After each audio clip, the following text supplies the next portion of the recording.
Hello guys, welcome to my channel MCQs का अड्डा। हम लोग लूसेंट ऑब्जेक्टिव जीके की सीरीज़ में लूसेंट हिस्ट्री देख रहे हैं, जिसमें एंशिएंट हिस्ट्री हमारा कंप्लीट हो चुका है और पूर्व मध्यकालीन इतिहास भी हम लोगों ने पढ़ लिया। तो अब हम लोग आगे हैं मिडिएवल हिस्ट्री में, जिसमें अभी सल्तनत काल को देखेंगे, उसके बाद मुग़ल काल आएगा। ठीक है, तो पहले सल्तनत काल को देखने वाले हैं। तो मैं आपको बता दूं कि सल्तनत काल जो कि 1206 से 1526 ईस्वी तक का काल है। ठीक है, इसका काल कितना है? 1206 से 1526 तक का काल है सल्तनत काल, जिसको हम लोग 2 पार्ट्स में पढ़ेंगे सल्तनत काल को। पहला होगा दिल्ली सल्तनत, ठीक है, दिल्ली सल्तनत, और दूसरा होगा विजयनगर और बहमनी साम्राज्य। ठीक है, विजयनगर और बहमनी साम्राज्य को देखेंगे सेकंड पार्ट में, और पहला जो है ये दिल्ली सल्तनत को देखेंगे। ठीक है, तो अभी हम लोग इस वीडियो में दिल्ली सल्तनत को पढ़ने वाले हैं, दिल्ली सल्तनत के बारे में। तो दिल्ली सल्तनत का ये जो है ये पहला पार्ट है। मतलब क्वेश्चंस काफ़ी ज़्यादा हैं दिल्ली सल्तनत से रिलेटेड, तो ये 2-3 पार्ट में आएगा। ठीक है, 3 पार्ट में आएगा। ये पहला पार्ट है जिसमें हम लोग 70 क्वेश्चंस देखने वाले हैं। ठीक है, इस वीडियो में हम लोग 70 क्वेश्चन देखेंगे, क्योंकि 200 कुछ क्वेश्चंस हैं, तो वीडियो काफ़ी लंबा हो जाएगा, बहुत ज़्यादा, और फिर आप लोगों को बर्डन भी हो जाएगा कि इतने सारे क्वेश्चन हैं। तो इसलिए 3 पार्ट में मैं ये वीडियो लाऊंगी। तो ये फर्स्ट पार्ट है जिसमें 70 क्वेश्चंस को कवर करने वाले हैं। तो चलिए स्टार्ट करते हैं वीडियो को। तो दिल्ली सल्तनत में मैं थोड़ा बता दूँ कि कौन कौन से वंश हैं। तो पहले आया गुलाम वंश, ठीक है, गुलाम वंश, फिर आता है खिलजी वंश, उसके बाद तुगलक वंश है, फिर सैयद वंश और लोधी वंश। ठीक है, तो गुलाम वंश का जो काल है ये कितना है? 1206। आप लोग अगर लिख सकते तो लिख लीजिए, 1206 से 1290 है। फिर है खिलजी वंश, इसका 1290 से 1320। उसके बाद तुगलक वंश है, जिसका 1320 से लेकर 1414 है। फिर आता है सैयद वंश, जिसका 1414 से 1451। उसके बाद आखिरी वंश है इसका लोधी वंश। ठीक है, लोधी वंश 1451 से 1526। उसके बाद मुग़ल काल स्टार्ट हो जाता है। ठीक है, तो हम लोग दिल्ली सल्तनत में 5 वंश के बारे में पढ़ेंगे: गुलाम वंश, खिलजी वंश, तुगलक वंश, सैयद वंश और लोधी वंश, जिसका काल मैंने आपको बता दिया। गुलाम वंश का काल 1206 से 1290, खिलजी वंश का 1290 से 1320, तुगलक वंश का 1320 से 1414, फिर सैयद वंश का 1414 से 1451, और लोधी वंश सबसे लास्ट में आता है 1451 से 1526। उसके बाद 1526 का मुग़ल वंश स्टार्ट हो जाता है। हम लोग इस वीडियो में दिल्ली सल्तनत को देखने वाले हैं। ठीक है, तो दिल्ली सल्तनत में जो 5 वंश आए, उसमें से 4 वंश, जो गुलाम वंश, खिलजी, तुगलक और सैयद था, वो तुर्क थे। ठीक है, वो लोग तुर्क थे, और जो आखिरी लोधी वंश था वो अफ़गान का था। ठीक है, वो अफ़गानी थे। तो अब हम लोग क्वेश्चंस को देखेंगे, तो उससे मैं पूरे डिटेल्स में आप लोगों को क्वेश्चन बताती हूँ। आप लोग वीडियो देख रहे हैं तो आपको पता ही होगा। तो ऐसे हम लोग सारे पॉइंट्स को कवर भी कर लेंगे। ठीक है, और अगर आप चैनल पे नए हो, पहली बार वीडियो को देख रहे हो, तो चैनल को सब्सक्राइब कर लो, और जो भी पहले के वीडियोज़ हैं उनको भी देख लीजिएगा, और आने वाली वीडियोस के लिए बेल आइकन को प्रेस कर लेंगे तो आपको जो भी वीडियोस आते रहेंगे उसके नोटिफिकेशंस मिलते रहेंगे। ठीक है, और आपको पता ही होगा कि लूसेंट जो है ना, मतलब हर एग्ज़ाम के लिए लूसेंट सबसे ज़्यादा बेसिक और काफ़ी अच्छा बुक माना जाता है। तो मुझे भी ऐसा लगता है कि अगर आप किसी भी एग्ज़ाम की प्रिपरेशन कर रहे हैं तो पहले आपको लूसेंट कवर कर लेना चाहिए, तभी आप कोई ज़्यादा स्टैंडर्ड बुक पढ़िए। वैसे तो लूसेंट काफ़ी ज़्यादा अच्छा बुक है, अगर अच्छे से पढ़ा जाए तो लूसेंट से भी बहुत सारे नॉलेज लिए जा सकते हैं। ठीक है, तो चलिए स्टार्ट करते हैं क्वेश्चंस। ओके, फर्स्ट क्वेश्चन देखते हैं। फर्स्ट क्वेश्चन है हमारा, गजनी का वह प्रथम शासक कौन था जो खलीफाओं से सुल्तान की उपाधि ग्रहण कर सुल्तान कहलाने वाला प्रथम शासक बना? तो क्वेश्चन ये है कि सुल्तान की उपाधि धारण करने वाला जो पहला शासक बना वो कौन बना? सुबुतुगीन, महमूद गजनवी, मोहम्मद गोरी या फिर अल्पतगीन? तो देखिए, सुल्तान की उपाधि धारण करने वाला जो पहला सुल्तान बना भारत में वो बना महमूद गजनवी। महमूद गजनवी कौन थे? महमूद गजनवी जो थे वो यामिनी वंश के थे, और गजनी का शासक था सुबुतुगीन, इसका पुत्र था महमूद गजनवी। ठीक है, महमूद गजनवी किसके पुत्र थे? सुबुतुगीन के पुत्र थे, और सुबुतुगीन कौन थे? गजनी के शासक थे, और ये लोग यामिनी वंश से संबंधित थे। महमूद गजनवी, देखिए महमूद गजनवी ने क्या किया था, इसने भारत पर कुल 17 बार आक्रमण किए हैं। ये भी क्वेश्चन में आता है कि महमूद गजनबी ने भारत पर कितनी बार आक्रमण किया, तो महमूद गजनबी ने भारत पर 17 बार आक्रमण किया। पहला आक्रमण 1000 ईस्वी में किया है और सबसे अंतिम 1027 ईस्वी में किया। ठीक है, तो इसके 1000 से 1027 ईस्वी यानी कि 27 वर्षों के बीच इसने 17 बार आक्रमण करा। ठीक है, तो ये पॉइंट्स भी आप याद रखेंगे। बाकी हम लोग आने वाले क्वेश्चन से सारे पॉइंट्स को कवर करेंगे। नेक्स्ट क्वेश्चन है हमारा, महमूद गजनवी के सभी आक्रमणों 1000 से 1026 के बीच में सर्वाधिक महत्वपूर्ण आक्रमण कौन सा था? तो सबसे ज़्यादा महत्वपूर्ण आक्रमण पूछ रहा है 1000 से 1026 के बीच में। ठीक है, 1027 जो आखिरी आक्रमण था वो नहीं पूछ रहा है, क्योंकि वो भी महत्वपूर्ण था इसलिए। क्यों, तो 1000 से 1026 के बीच जो सबसे ज़्यादा महत्वपूर्ण आक्रमण था ये कौन सा था? ये था सोमनाथ मंदिर पर जो महमूद गजनवी ने आक्रमण किया था 1025-26 में। ये उसके आक्रमणों में सबसे ज़्यादा महत्वपूर्ण माना जाता है, क्योंकि उसने सोमनाथ मंदिर पर आक्रमण करके वहाँ से बहुत ज़्यादा धन लूटा था। लगभग 20 लाख दिनार की संपत्ति उसने लूटी थी और काफ़ी क्षति भी पहुँचाया था मंदिर को। तो ये जो सोमनाथ पे मंदिर पे जो आक्रमण हुआ था ये महमूद गजनवी के सभी आक्रमणों में सबसे ज़्यादा महत्वपूर्ण आक्रमण था। नेक्स्ट है, महमूद गजनवी के भारत पर आक्रमण का उद्देश्य क्या था? तो महमूद गजनवी ने जो इतना आक्रमण किया, 17 बार आक्रमण किया, तो उसका आखिर पीछे इसका उद्देश्य क्या था? वो क्यों इतना बार बार आक्रमण कर रहा था? क्या वो इस्लाम का प्रचार करना चाहता था इसलिए कर रहा था, या गजनी साम्राज्य का विस्तार करना चाहता था, मूर्तियों को तोड़ना एवं मंदिरों को लूटना चाहता था, या फिर मध्य एशिया में एक बड़े साम्राज्य की स्थापना के लिए धन प्राप्त करना चाहता था? तो देखिए, महमूद गजनवी ने जो भारत पे आक्रमण किए उसका जो उद्देश्य था, उसके पीछे मेन उद्देश्य वो ये था कि वो मध्य एशिया में एक बड़े साम्राज्य की स्थापना करना चाहता था, जिसके लिए उसे धन चाहिए था, और वो धन प्राप्त करने के लिए बार बार भारत पर आक्रमण करता था, और जब भी आक्रमण करता था तो बहुत ज़्यादा लूट लेके जाता था वो।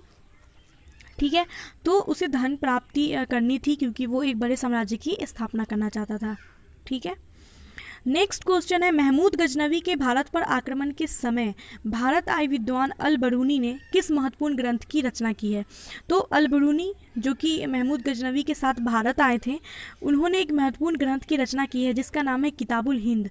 किताबुल हिंद यानी कि भारत का दीन।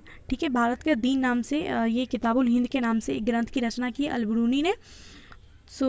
ये किसके साथ आए थे? महमूद गजनवी के साथ भारत आए थे, और इन्होंने ये 1030 ईस्वी में इस किताब की रचना की थी। नेक्स्ट क्वेश्चन है, दिल्ली सल्तनत की दरबारी भाषा क्या थी? तो दिल्ली सल्तनत की दरबारी भाषा क्या थी? उर्दू, फारसी, हिंदी या फिर अरबी? तो दिल्ली सल्तनत की जो दरबारी भाषा थी वो फारसी थी। ठीक है, नेक्स्ट है, आगरा नगर की स्थापना किसके द्वारा की गई?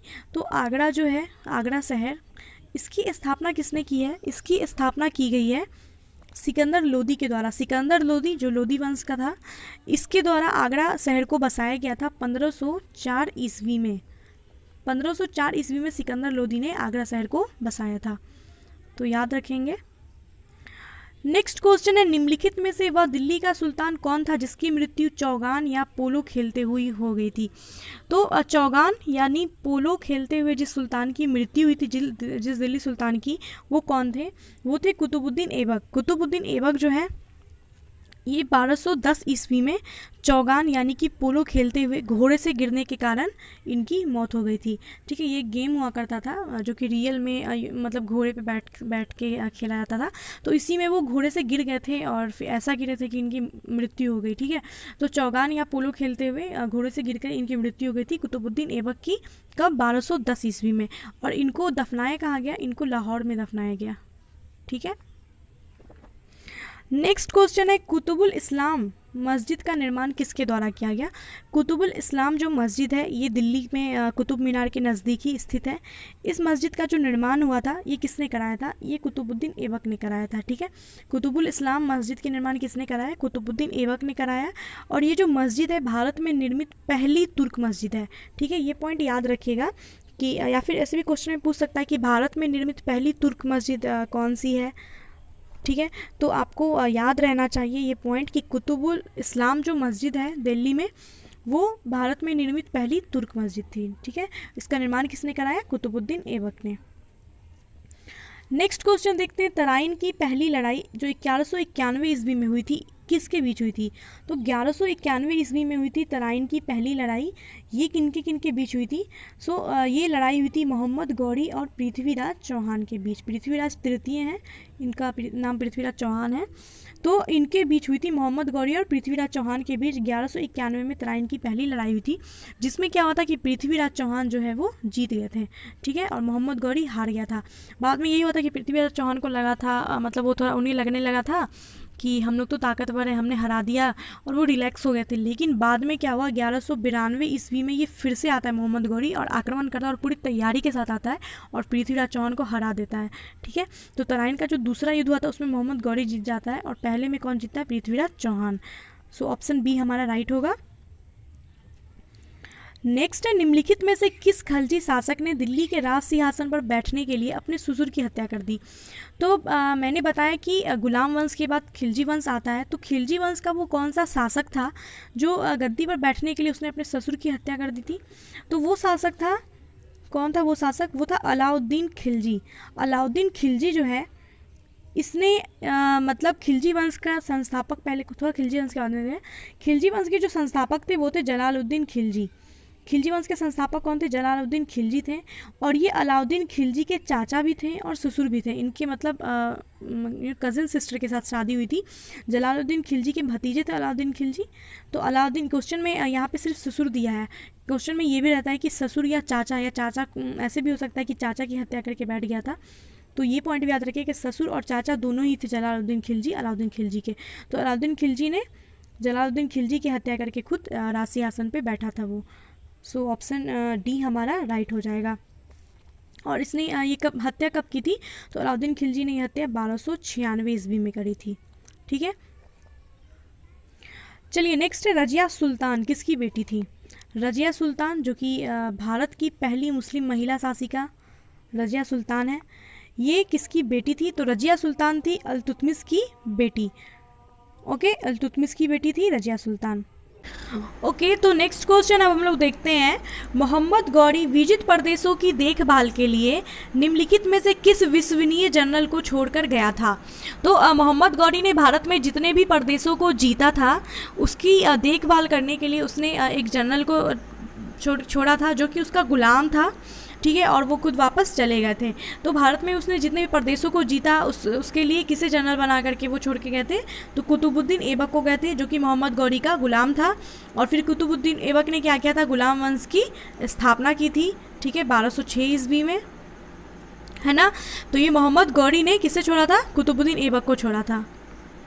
चलिए नेक्स्ट क्वेश्चन देखते हैं, किसके शासनकाल में सबसे अधिक मंगोल आक्रमण हुए?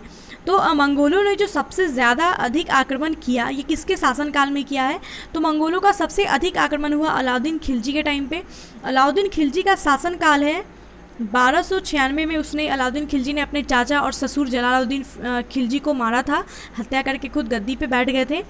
तो 1296 से लेकर के 1316 तक अलाउद्दीन खिलजी का जो है शासनकाल है। और इसमें 1297 से लेकर 1306 ईस्वी, इसके बीच मंगोलों ने 6 बार आक्रमण किया। कितनी बार आक्रमण किया? 6 बार। तो सबसे अधिक जो मंगोल आक्रमण हुआ है वो अलाउद्दीन खिलजी के टाइम पे हुआ है। नेक्स्ट क्वेश्चन है, तराइन के द्वितीय युद्ध में किसने किसको पराजित किया? तो मैंने आपको बताया था तराइन का जो पहला युद्ध हुआ था 1191 में, और जो दूसरा युद्ध हुआ था वो 1192 ईस्वी में हुआ था। और ये किनके बीच हुआ था? ये हुआ था मोहम्मद गौरी और पृथ्वीराज चौहान के बीच। किसके बीच हुआ था? मोहम्मद गौरी और पृथ्वीराज चौहान के बीच हुआ था, जिसमें किसने किसको पराजित किया ये पूछ रहा है। तो पहला जो युद्ध हुआ था उसमें पृथ्वीराज चौहान ने मोहम्मद गौरी को पराजित किया था, और मैंने आपको वहीं पे बताया था कि दूसरे युद्ध में क्या हुआ था कि मोहम्मद गौरी ने पृथ्वीराज चौहान को पराजित कर दिया था। तो ऑप्शन डी हमारा राइट होगा। नेक्स्ट है, सन 1329 और 1330 के बीच किसने तांबे के सिक्के के रूप में प्रमाण स्वरूप मुद्रा, सांकेतिक मुद्रा प्रचलित किया था? तो 1329 और 30 के बीच वो कौन सा शासक है जिसने तांबे के सिक्के के रूप में प्रमाण स्वरूप मुद्रा, सांकेतिक मुद्रा जो है इसका प्रचलन किया था? तो ये किया गया था मोहम्मद बिन तुगलक के द्वारा, ठीक है। मोहम्मद बिन तुगलक ने 1329 और 30 के बीच जो है तांबे के सिक्के के रूप में प्रमाण स्वरूप मुद्रा, सांकेतिक मुद्रा जो है ये प्रचलित किया था। नेक्स्ट क्वेश्चन है, दिल्ली के किस सुल्तान को इतिहासकारों ने विरोधों का मिश्रण बताया है? विरोधों का मिश्रण जो है दिल्ली के किस सुल्तान को इतिहासकारों ने बताया है? तो ये बताया गया है MBT मोहम्मद बिन तुगलक को। और ये किसने वो कौन सा इतिहासकार है, इतिहास का नाम भी में भी कभी पूछ ले तो याद रखिएगा, डॉक्टर आशीर्वादी लाल श्रीवास्तव। डॉक्टर आशीर्वादी लाल श्रीवास्तव जो हैं इन्होंने MBT को मोहम्मद बिन तुगलक को विरोधों का मिश्रण की संज्ञा दी है। ठीक है, सो ऑप्शन सी राइट होगा। नेक्स्ट है लोधी वंश का अंतिम शासक कौन था? लोधी वंश का अंतिम शासक कौन था ये बताना है। तो लोधी वंश के जो अंतिम शासक थे वो थे इब्राहिम लोधी। लोधी वंश की स्थापना किसने की? तो लोधी वंश की स्थापना बहलोल लोधी ने किया था और इसके अंतिम शासक बने थे इब्राहिम लोधी। चलिए नेक्स्ट है इनाम भूमि किसे दिया जाता था? इनाम भूमि जो है ये किसको दिया जाता था? इनाम भूमि दिया जाता था विद्वान और धार्मिक व्यक्ति को। जो विद्वान होते थे या फिर जो धार्मिक व्यक्ति होते थे उनको इनाम भूमि दिया जाता था। नेक्स्ट है उत्तरी भारत की प्रथम मुस्लिम महिला शासक, दिल्ली पर राज करने वाली प्रथम महिला शासक थी, वो कौन थी? तो ये कौन थी? रजिया सुल्तान थी। नेक्स्ट दिल्ली के प्रथम सुल्तान कौन थे जिन्होंने दक्षिण भारत को पराजित करने का प्रयास किया? तो वो पहला सुल्तान कौन था दिल्ली का जिसने दक्षिण भारत को पराजित करने का प्रयास किया है? तो वो प्रथम सुल्तान जिसने दक्षिण भारत को पराजित करने का प्रयास किया वो अलाउद्दीन खिलजी थे। नेक्स्ट यात्री इब्ने बतूता कहाँ से आया था? इब्ने बतूता जो है ये कहाँ के यात्री थे? इब्ने बतूता मोरक्को के थे और ये कब आए थे? 1333 ईस्वी में ये भारत आए थे मोहम्मद बिन तुगलक के शासनकाल में। तो इब्ने बतूता जो ये कौन थे? मोरक्को के यात्री थे। नेक्स्ट है भारत पर प्रथम तुर्क आक्रमण करने वाला कौन था? तो भारत पर जो पहला तुर्क आक्रमण हुआ था ये किसने किया था? तो हमने ये भी पढ़ा है कि भारत पर जो पहला आक्रमण हुआ था अरबों का वो किसने किया था? तो वो मोहम्मद बिन कासिम ने किया था। यह क्वेश्चन है भारत पर पहला तुर्क आक्रमण किसने किया था? तो पहला तुर्क आक्रमण महमूद गजनवी ने किया था। ठीक है, नेक्स्ट निम्नलिखित में से कौन अपने को बुद्ध शिकन यानी मूर्ति भंजक कहता था? बुद्ध शिकन या मूर्ति भंजक अपने आप को कौन कहता था?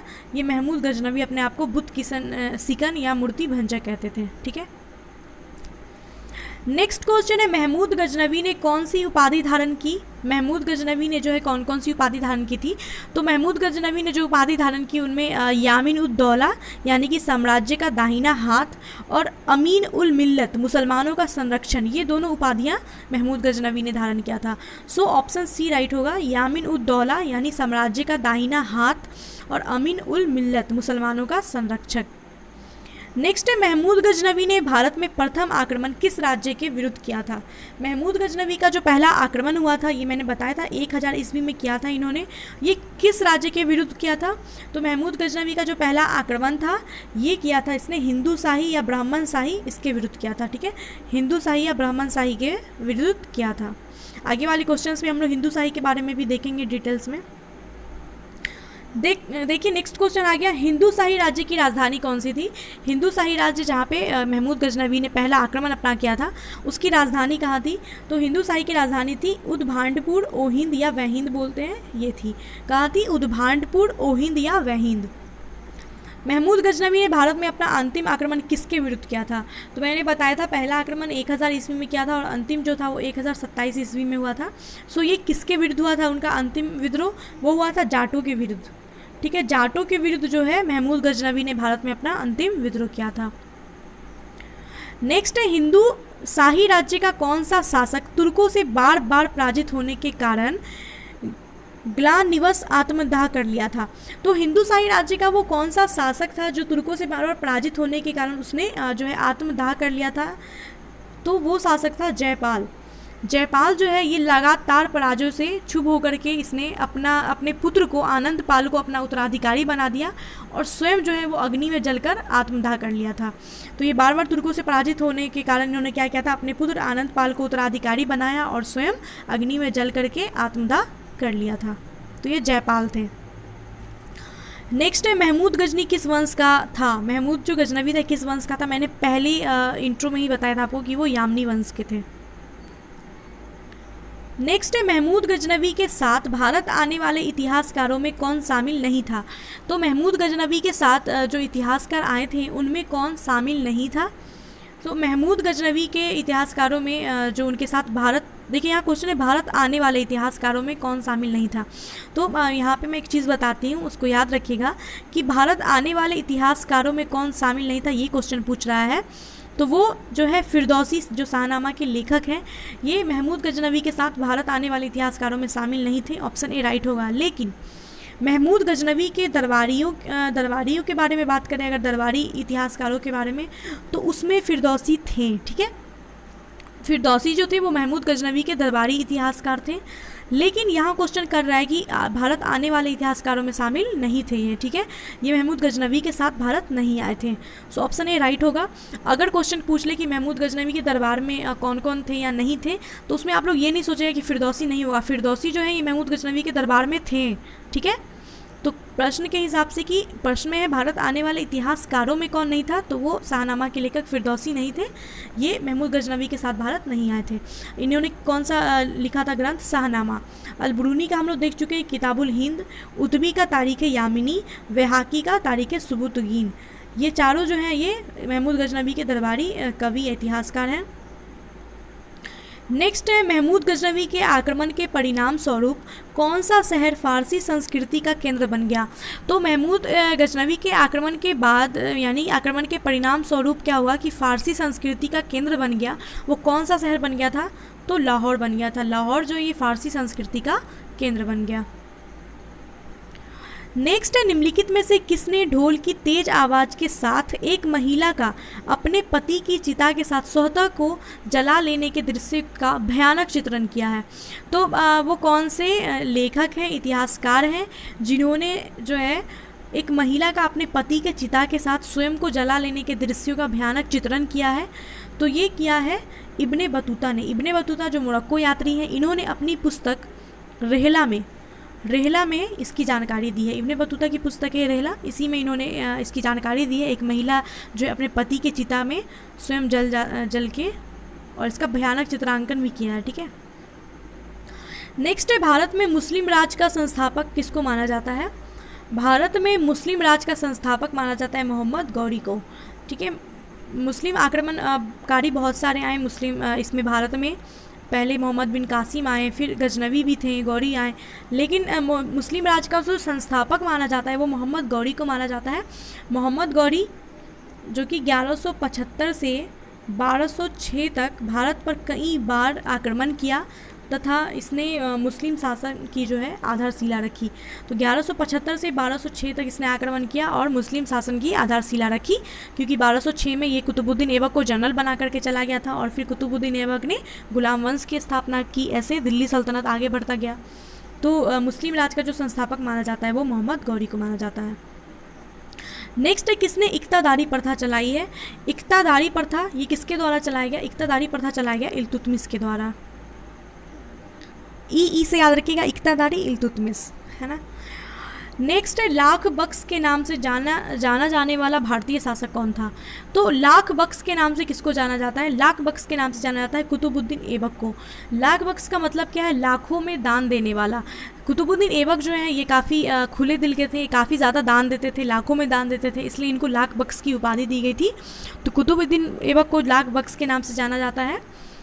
और कुतुबुद्दीन ऐबक को एक और नाम है कुरान खान के नाम से भी जाना जाता है। ठीक है, ये भी याद रखिएगा, कुरान खान के नाम से भी कुतुबुद्दीन ऐबक को जाना जाता है। नेक्स्ट है 13वीं सदी में सेना का सर्वोच्च अधिकारी कौन होता था? 13वीं सदी में सेना का जो सर्वोच्च अधिकारी होता था उसे क्या कहते थे? खान कहते थे। ठीक है, खान होता था। नेक्स्ट है भारत में गुलाम वंश का संस्थापक कौन था? ये मैंने कितनी बार बता दिया आपको। गुलाम वंश की स्थापना किसने की? कुतुबुद्दीन ऐबक ने की 1206 ईस्वी में। नेक्स्ट है कुतुब मीनार के कार्य को किसने पूरा किया? कुतुब मीनार के कार्य को पूरा किसके द्वारा किया गया, ये क्वेश्चन है। तो कुतुब मीनार जो है इसको बनाना शुरू किया था खुद कुतुबुद्दीन ऐबक ने। ठीक है, लेकिन क्वेश्चन ये नहीं पूछ रहा है, क्वेश्चन पूछ रहा है इसके कार्य को, लेकिन ये अधूरा रह गया। तो इसके कार्य को पूरा करा था ये इल्तुतमिश ने किया। ठीक है, इल्तुतमिश कौन था? कुतुबुद्दीन ऐबक का गुलाम था। तो इल्तुतमिश को गुलामों का गुलाम भी कहा जाता है, क्योंकि कुतुबुद्दीन ऐबक मोहम्मद गौरी का गुलाम था और इल्तुतमिश जो था ये कुतुबुद्दीन ऐबक का गुलाम था, ठीक है। रजिया पे टिक हो गया। मतलब मेरे कहने का मतलब मोहम्मद गौरी का गुलाम था कुतुबुद्दीन ऐबक, कुतुबुद्दीन ऐबक का गुलाम था इल्तुतमिश, तो इसलिए इसको गुलामों का गुलाम कहा जाता है। तो इल्तुतमिश ने क्या किया था, कुतुब मीनार के जो कार्य है इसको पूरा किया था। और एक और शासक थे जो फिरोज शाह तुगलक है, इन्होंने क्या किया था, कुतुबुद्दीन ऐबक के क्षतिग्रस्त होने पर इसका पुनः निर्माण भी फिरोज शाह तुगलक ने कराया था, ठीक है। तो फिरोज शाह तुगलक ने भी कुतुब मीनार पे काम किया है। तो ऐसे अगर कभी क्वेश्चन पूछ दे कि कुतुब मीनार के कामों में मतलब कौन कौन से शासक ने भाग लिया ऐसे करके, तो फिरोज शाह तुगलक का नाम भी याद रखिएगा, ठीक है। इसका आंसर ऑप्शन सी होगा। नेक्स्ट है, निम्नलिखित में से दिल्ली का पहला तुगलक सुल्तान कौन था। दिल्ली का पहला तुगलक सुल्तान कौन था, यानी कि तुगलक जो वंश था इसकी स्थापना किसने की, वही पहला शासक था।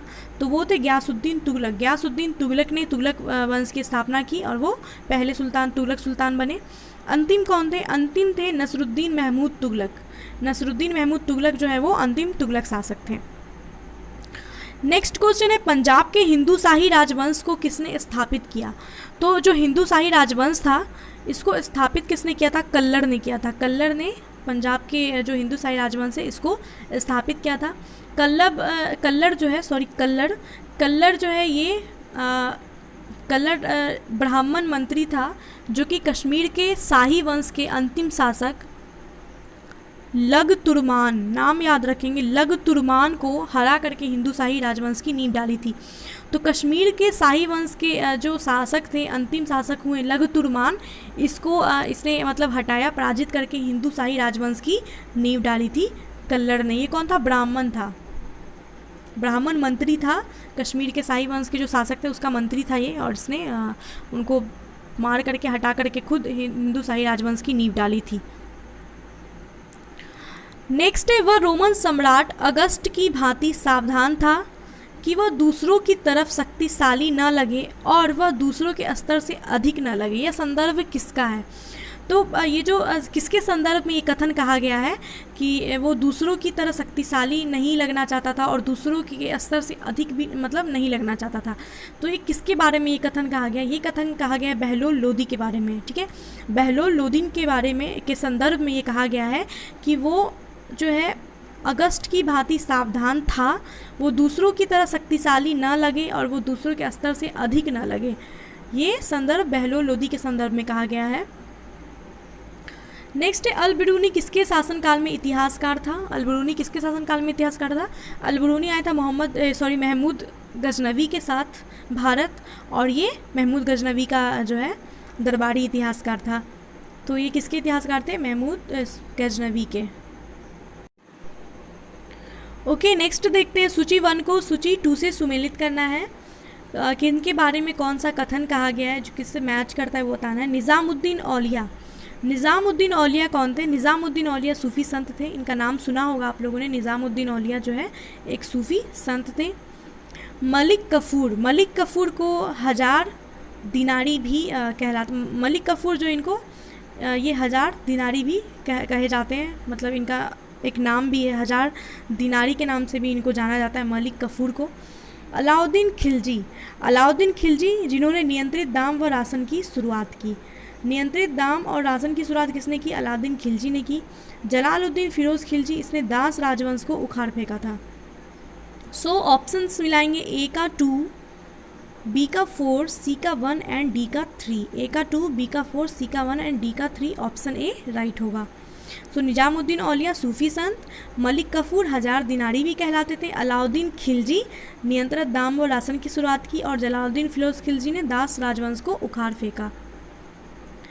नेक्स्ट, निम्नलिखित में से कौन सा शासक दास या गुलाम राजवंश से संबंधित नहीं है। तो वो कौन सा शासक है जो गुलाम राजवंश से संबंधित नहीं है,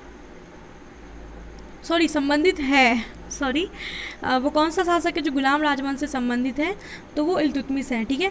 कि हुमायूं, अकबर और शाहजहां, ये तीनों तो सल्तनत काल से संबंधित है ही नहीं, ये मुग़ल काल में आते हैं ये तीनों। सो इल्तुतमिश जो है ये गुलाम वंश से संबंधित है, ये कुतुबुद्दीन ऐबक का गुलाम था ना इल्तुतमिश, तो ये गुलाम राजवंश से संबंधित है। नेक्स्ट है, दक्षिणी अफ्रीकी यात्री इब्ने बतूता किसके शासनकाल में भारत आया था। इब्ने बतूता जो है ये मोहम्मद बिन तुगलक के शासनकाल में भारत आए थे 1333 ईस्वी में, ये मैंने बताया आपको पहले वाले क्वेश्चंस में ही बताया था। नेक्स्ट है महमूद गजनवी ने भारत पर कितनी बार आक्रमण किया? 17 बार आक्रमण किया। चलिए नेक्स्ट देखते हैं, किस शासक ने अपने आप को खलीफा घोषित किया था? वो कौन सा शासक था जिसने अपने आप को खलीफा घोषित किया था? वो बता मुबारक शाह खिलजी। मुबारक शाह खिलजी जो था इसने अपने आप को खलीफा घोषित किया था। नेक्स्ट है लोधी वंश का संस्थापक कौन था? लोधी वंश की स्थापना किसने की थी? लोधी वंश की स्थापना की थी बहलोल लोधी ने। और लोधी वंश दिल्ली सल्तनत का आखिरी वंश था। नेक्स्ट है भारतीय इतिहास में बाजार नियमों या मूल्य नियंत्रण पद्धति की शुरुआत किसने की थी? तो बाजार में नियम या मूल्य नियंत्रण पद्धति जो बनाया, ये किसने इसकी शुरुआत की है? इसकी शुरुआत भारतीय इतिहास में किया है अलाउद्दीन खिलजी ने। किसने किया है? अलाउद्दीन खिलजी ने किया है। नेक्स्ट है राज्य संबंधों में उलेमा के दखल का विरोध किस सुल्तान ने किया? तो उलेमा लोग जो हैं ये राज्यों के संबंध में दखल देते थे, इसका किस सुल्तान ने विरोध किया? तो इसका विरोध किया है अलाउद्दीन खिलजी ने। अलाउद्दीन खिलजी जो है उलेमा के दखल का विरोध किया था इन्होंने। नेक्स्ट है अल-बिरूनी के द्वारा रचित पुस्तक किताबुल हिंद या तारीखुल हिंद में किस विषय की समीक्षा की गई है? तो किताबुल हिंद जो अल-बिरूनी का पुस्तक है इसमें किस विषय के बारे में समीक्षा की गई है? इसमें समीक्षा की गई है भारतीय गणित, भारतीय इतिहास, भूगोल, खगोल विज्ञान, दर्शन, इन सभी के बारे में। सो ऑप्शन डी हमारा राइट होगा। नेक्स्ट है अल-बिरूनी का पूरा नाम क्या है? अल-बिरूनी का पूरा नाम क्या है बताना है। अबू रेहान मोहम्मद। देखिए अल-बिरूनी का पूरा नाम क्या है? अबू रेहान मोहम्मद है। ये पॉइंट याद रखेंगे। अबू रेहान मोहम्मद अल-बिरूनी का पूरा नाम था। नेक्स्ट है अल-बिरूनी के अनुसार अत्यंत चतुर्वर्ग के नीचे के वर्ग में शामिल था।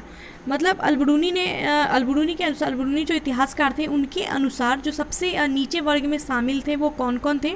तो सबसे नीचे वर्ग में शामिल थे धोबी, मोची, जादूगर, डलिया व ढाल बनाने वाले, नाबिक, मछुआ, व्यात या जुलाहा। ये सब जो है ये सबसे नीचे वर्ग में शामिल थे। सो ऑप्शन सी राइट होगा, ए और बी दोनों। नेक्स्ट है 11वीं सदी के भारत का दर्पण किसे कहते हैं? 11वीं सदी के भारत का दर्पण किसको कहा जाता है? किताबुल हिंद को कहा जाता है। किताबुल हिंद में किन विषयों के बारे में है? तो इतिहास, मतलब पूरा भारत का इतिहास, भूगोल, गणित सब सारा दिया हुआ है ना, इसलिए 11वीं सदी के भारत का दर्पण भी किताबुल हिंद को ही कहा जाता है। नेक्स्ट है वह हिंद का युद्ध जो कि 1008 से 9 के बीच हुआ था, ये किन के बीच लड़ा गया था? वह हिंद का जो युद्ध हुआ था ये किन के बीच लड़ा गया था? वह हिंद का युद्ध लड़ा गया था महमूद गजनवी और आनंद पाल के बीच। आनंद पाल कौन थे? हिंदू शाही राजवंश के थे, जयपाल के पुत्र थे। आपने पढ़ा ना, जयपाल ने जो है वो तुर्कों से बार बार हारने के बाद उन्होंने आत्मदमन कर लिया था और आनंद पाल को अपना उत्तराधिकारी बनाया था। तो फिर महमूद गजनवी ने आनंद पाल को भी नहीं छोड़ा, ये इसके साथ भी युद्ध कर रहा था। तो महमूद गजनवी और आनंद पाल के बीच जो युद्ध हुआ था वो हुआ था वह हिंद का युद्ध। नेक्स्ट है दिल्ली सल्तनत का वो प्रथम सुल्तान कौन था जिसने अस्थाई सेना रखी थी? अस्थाई सेना रखने वाला दिल्ली सल्तनत का पहला सुल्तान था अलाउद्दीन खिलजी। नेक्स्ट है सुल्तान अलाउद्दीन खिलजी की बाबत के संबंध में निम्नलिखित कथनों पर विचार कीजिए और सही कथन बताना है। तो अलाउद्दीन खिलजी के संबंध में निम्नलिखित कथनों को पढ़ना है और जो सही है वो बताना है। अलाउद्दीन खिलजी ने अनाज के दाम नियत किए थे, ये सही कथन है, हमने पढ़ा क्वेश्चन में। अलाउद्दीन खिलजी पहला सुल्तान था जिसने सैनिकों को नगद वेतन दिया था, ये भी सही है। उसने स्थानीय सेना रखी थी और सैनिकों को नगद वेतन मतलब दे करके स्थानीय सेना बनाया था। अलाउद्दीन खिलजी के शासनकाल में किसानों के द्वारा दिए गए भू राजस्व का अंश फसल के आधे तक बढ़ा दिया गया था, ये कथन भी सही है। उसने किसानों द्वारा दिए गए भू राजस्व का जो अंश था वो फसल के आधे तक बढ़ा दिया था। तो तीनों ही जो कथन है वो सही है। सो ऑप्शन डी राइट हो जाएगा, सभी सही हैं। नेक्स्ट है दिल्ली के निम्नलिखित सुल्तानों में से किसने तैमूरी शासक मिर्ज़ा शाहरुख के अधिराज्य में आना स्वीकार किया? तो वो दिल्ली सल्तनत का वो कौन सा सुल्तान था जो तैमूरी शासक मिर्ज़ा शाहरुख के अधिराज्य में आना उसने स्वीकार किया? तो वो सैयद वंश का संस्थापक था खिज़्र खां सैयद। इसने मंगोल आक्रमणकारी तैमूर को जो है सहयोग प्रदान किया और तैमूरी शासक था मिर्ज़ा शाहरुख, इसके अधिराज्य में आना स्वीकार किया। तो ये खिज्र खान सैयद, जो सैयद वंश का संस्थापक था। नेक्स्ट है, निम्नलिखित में से कौन गुलरुखी के उपनाम से कविताएं लिखता था? तो वो कौन सा शासक था जो कविताएं लिखता था लेकिन अपने नाम से नहीं बल्कि गुलरुखी के उपनाम से कविताएं लिखता था? तो वो शासक थे सिकंदर लोदी। सिकंदर लोदी जो लोदी वंश के हैं, जिन्होंने आगरा की स्थापना की थी। ये कविताएं लिखते थे लेकिन अपने नाम से नहीं लिखते थे। इनका एक उपनाम था गुलरुखी, इस नाम से कविताएं लिखा करते थे। नेक्स्ट, निम्नलिखित में से कौन सा कथन रजिया सुल्तान के संबंध में असत्य है? गलत कथन बताना है रजिया सुल्तान के बारे में। इल्तुतमिश ने वंशानुगत राजतंत्र स्थापित करने की कोशिश की और पुत्रों की अयोग्यता के कारण रजिया को उत्तराधिकारी मनोनीत किया था। तो इल्तुतमिश ने क्या किया था? रजिया सुल्तान को अपना उत्तराधिकारी मनोनीत किया था। ये वाला कथन बिल्कुल सही है। पुत्रों की अयोग्यता के कारण उन्होंने अपनी पुत्री को उत्तराधिकारी मनोनीत किया था। नेक्स्ट है, 1236 ईस्वी में जनता के सक्रिय सहयोग से रजिया सुल्तान दिल्ली की सुल्तान बनी। ये कथन भी सही है। नेक्स्ट है, उसने हस्बी सरदार मलिक याकूत को नायाब ममलिकत के पद पर नियुक्त किया था। तो हब्सी सरदार थे मलिक याकूत, इसको रजिया सुल्तान ने नायब ममलिकत के पद पर नियुक्त किया था। ये कथन सही है। नेक्स्ट है, रजिया ने सर्वप्रथम तुर्क सामंत वर्ग की शक्ति को सुदृढ़ता प्रदान करने की कोशिश की और गैर तुर्की शासक वर्ग को शक्तिहीन बना दिया। तो रजिया सुल्तान ने सर्वप्रथम तुर्क सामंत वर्ग की शक्ति को सुदृढ़ता प्रदान करने की कोशिश की और गैर तुर्की शासक वर्ग को शक्तिहीन बना दिया। सो ये जो है कथन A, B, C and D, इसमें जो गलत कथन है वो ऑप्शन डी है। ठीक है, ऑप्शन डी गलत कथन है। रजिया सुल्तान ने सर्वप्रथम तुर्क सामंत वर्ग की शक्ति को सुदृढ़ता प्रदान किया और गैर तुर्की शासक वर्ग को शक्तिहीन बना दिया था। तो ये वाला कथन गलत है। इन्होंने ऐसा काम नहीं किया था, गैर तुर्की शासक वर्ग को शक्तिहीन नहीं बनाया था। सो ऑप्शन डी हमारा राइट हो जाएगा। बाकी जो भी कथन है ये सारे सही हैं। नेक्स्ट क्वेश्चन देखते हैं, निम्नलिखित में से कौन सा कथन बलबन के संबंध में असत्य है? बलबन के संबंध में गलत कथन बताना है। उसने चालीसा दल चहलगानी से संबंधित सामंतों का दमन किया। चालीसा दल जो है इसने दमन किया था बलबन ने। ये कथन सही है। नेक्स्ट है, कानून एवं व्यवस्था की बहाली के लिए उसने लौह एवं रक्त की नीति अपनाई थी। ये कथन भी सही है। उसने केंद्रीय सैन्य विभाग दीवाने अर्ज की स्थापना की थी। दीवाने अर्ज की स्थापना बलबन ने की थी। ये कथन भी सही है। तो असत्य कथन इसमें कोई भी नहीं है। ऑप्शन डी राइट होगा, इनमें से कोई भी नहीं। ओके, नेक्स्ट देखते हैं, दिल्ली पर शासन करने वाले निम्न वंशों का सही क्रम क्या है? तो दिल्ली पर किस किस वंशों ने कब कब शासन किया, इसका क्रम बताना है। तो मैंने आपको इंट्रो में ही बताया था कि सबसे पहले दिल्ली सल्तनत पर जिस वंश ने शासन किया वो था गुलाम वंश। तो फर्स्ट देखिए, ऑप्शन बी और ए के साथ चलेंगे, ये दोनों तो कट हो जाएगा। उसके बाद गुलाम वंश के बाद आया था खिलजी वंश 2। उसके बाद खिलजी वंश के बाद कौन सा वंश आया था? तुगलक वंश आया था 5। ऑप्शन ए भी कट गया। फिर तुगलक के बाद आए थे सैयद और सबसे लास्ट में आए थे लोदी। सो ऑप्शन बी हमारा राइट होगा। गुलाम वंश, फिर खिलजी वंश, फिर तुगलक वंश, फिर सैयद वंश और फिर लोदी वंश। नेक्स्ट क्वेश्चन देखते हैं, मोहम्मद गौरी के आक्रमणों का निम्न में से कौन सा परिणाम नहीं हुआ? मोहम्मद गौरी ने जो आक्रमण किए उसके जो परिणाम हुए और जो नहीं हुए वो बताना है। तो पंजाब से लेकर बंगाल तक फिर से उत्तरी भारत एक केंद्रीय सत्ता के अधीन हो गया था। ये परिणाम हुआ था या नहीं हुआ था? तो मोहम्मद गौरी के आक्रमण का जो परिणाम नहीं हुआ था वो एक्चुअली ऑप्शन ए ही सही होगा। पंजाब से लेकर बंगाल तक फिर से उत्तरी भारत में एक केंद्रीय सत्ता के अधीन हो गया था। ये कथन गलत है, ऐसा ये परिणाम नहीं हुआ था। पंजाब से लेकर बंगाल तक उत्तरी भारत का एक केंद्रीय सत्ता स्थापित नहीं हुआ था। ठीक है, नेक्स्ट है, भूराज से प्राप्त आर्थिक साधन अब प्रत्यक्ष रूप से शासक के हाथों में केंद्रित हो गया था। ये सही है। उत्तरी भारत में एक नगरीय क्रांति का सूत्रपात हो गया था। ये कथन भी सही है। सो ऑप्शन ए गलत हो जाएगा, मतलब ऑप्शन ए राइट है क्योंकि ये गलत कथन है। नेक्स्ट है, तुर्कों के द्वारा राजपूतों को पराजित करने के कौन से कारण थे? तुर्कों ने राजपूतों के साथ जो भी युद्ध किए, पराजित किए, तो वो किस कारणों से किए थे, वो कारण बताना है। उनके समाज का पृथकवादी एवं अनुदार होना, असमानता पर आधारित जाति व्यवस्था, विज्ञान एवं प्रौद्योगिकी की अवनति, भारतीयों की शांति एवं अहिंसा की नीति। तो तुर्कों द्वारा राजपूत को पराजित करने के जो कारण थे वो थे उनके समाज का पृथकवादी एवं अनुदार होना, असमानता पर आधारित जाति व्यवस्था और विज्ञान एवं प्रौद्योगिकी की अवनीति। सो ऑप्शन सी राइट होगा 1, 2 एंड 3। भारतीयों की शांति एवं अहिंसा की नीति कारण नहीं थी, बाकी ये तीनों ही कारण थे। ओके, नेक्स्ट क्वेश्चन देखते हैं। गुलाम वंश के आरंभिक शासकों का निम्न में से कौन सा सही अनुक्रम है? तो गुलाम वंश में जो शासक आए उसमें सही अनुक्रम बताना है आरंभिक शासकों का। तो पहले तो कुतुबुद्दीन ऐबक थे, कुतुबुद्दीन ऐबक ने ही गुलाम वंश की स्थापना की थी। सो ऑप्शन ए मतलब 1 देखिए सब में है, ऑप्शन डी कट हो जाएगा। कुतुबुद्दीन ऐबक के बाद आराम से आए थे, कुछ ज़्यादा टाइम तक नहीं रहे थे, आराम से आए, ठीक है। तो 1 के बाद 4, उसके बाद आया इल्तुतमिश, उसके बाद इल्तुतमिश ने अपना उत्तराधिकारी बनाया रजिया सुल्तान को, फिर रजिया सुल्तान आई।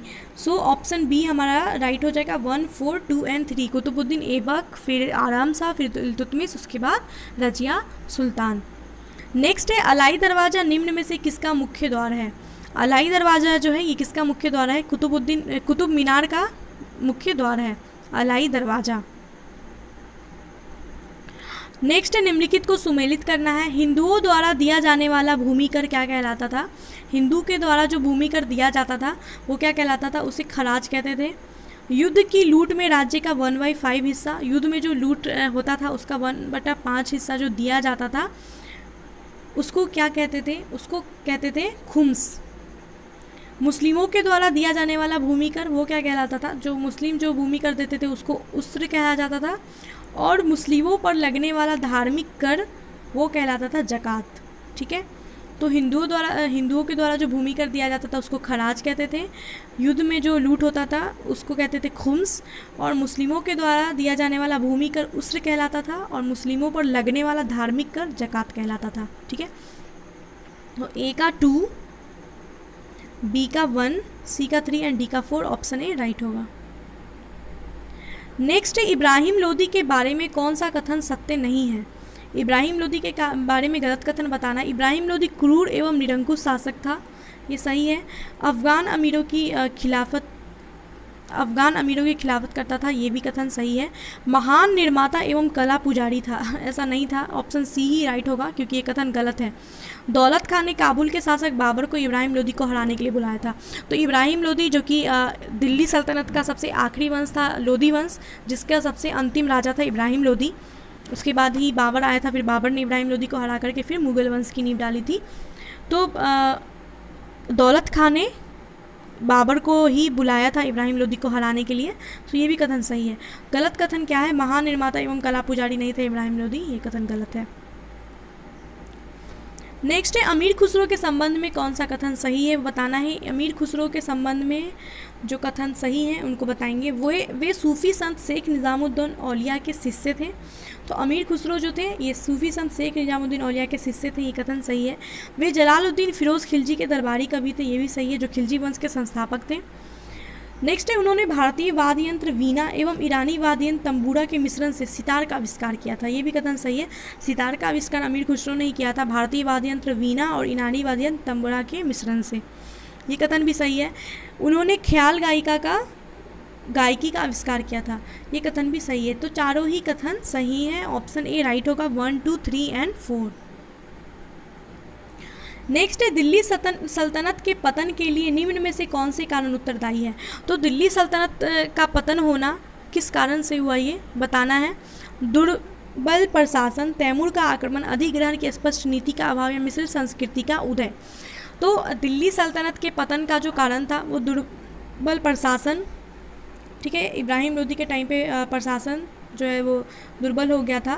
तैमूर का आक्रमण, ठीक है, इधर मंगोलों का आक्रमण चल रहा था, और अधिग्रहण की स्पष्ट नीति का अभाव, ये तीनों ही कथन, ये जो है कारण, ये उत्तरदायी थे दिल्ली सल्तनत के पतन के लिए। सो ऑप्शन ए राइट होगा। मिश्रित संस्कृति का उदय, ये कोई कारण नहीं था, सो ऑप्शन ए राइट होगा 1, 2 एंड 3। सो गाइज दिल्ली सल्तनत का पार्ट 1 हमने देखा, 70 क्वेश्चंस देखे। नेक्स्ट पार्ट में आगे वाले क्वेश्चंस भी देखेंगे। तो काफ़ी ज़्यादा इसमें क्वेश्चन है, इसलिए 200 से ज़्यादा क्वेश्चन है, तो 3 पार्ट में ये वीडियो आएगी। सो आई होप कि आप लोग देखेंगे सारे वीडियोस और रिवीजन करते रहेंगे। मेरा काम है आपका सिलेबस, मेरी जो कोशिश है मैं सिलेबस कंप्लीट करा दूँगी जितना जल्दी हो सके। डेली तो वीडियो ला ही रही हूँ, तो अब आपका काम है रिवीजन करना और याद रखना क्वेश्चन को, ठीक है। सो आई होप कि आप लोग याद रखेंगे। तो वीडियो अगर अच्छा लगा है तो प्लीज़ वीडियो को लाइक कीजिए एंड शेयर कीजिए। आप लोग जहाँ भी सोशल मीडिया यूज़ करते हैं वहाँ पे वीडियो को शेयर कीजिए या अपने फ्रेंड्स को शेयर कीजिए, ठीक है। तो मिलते हैं नेक्स्ट वीडियो में guys, and bye and take care.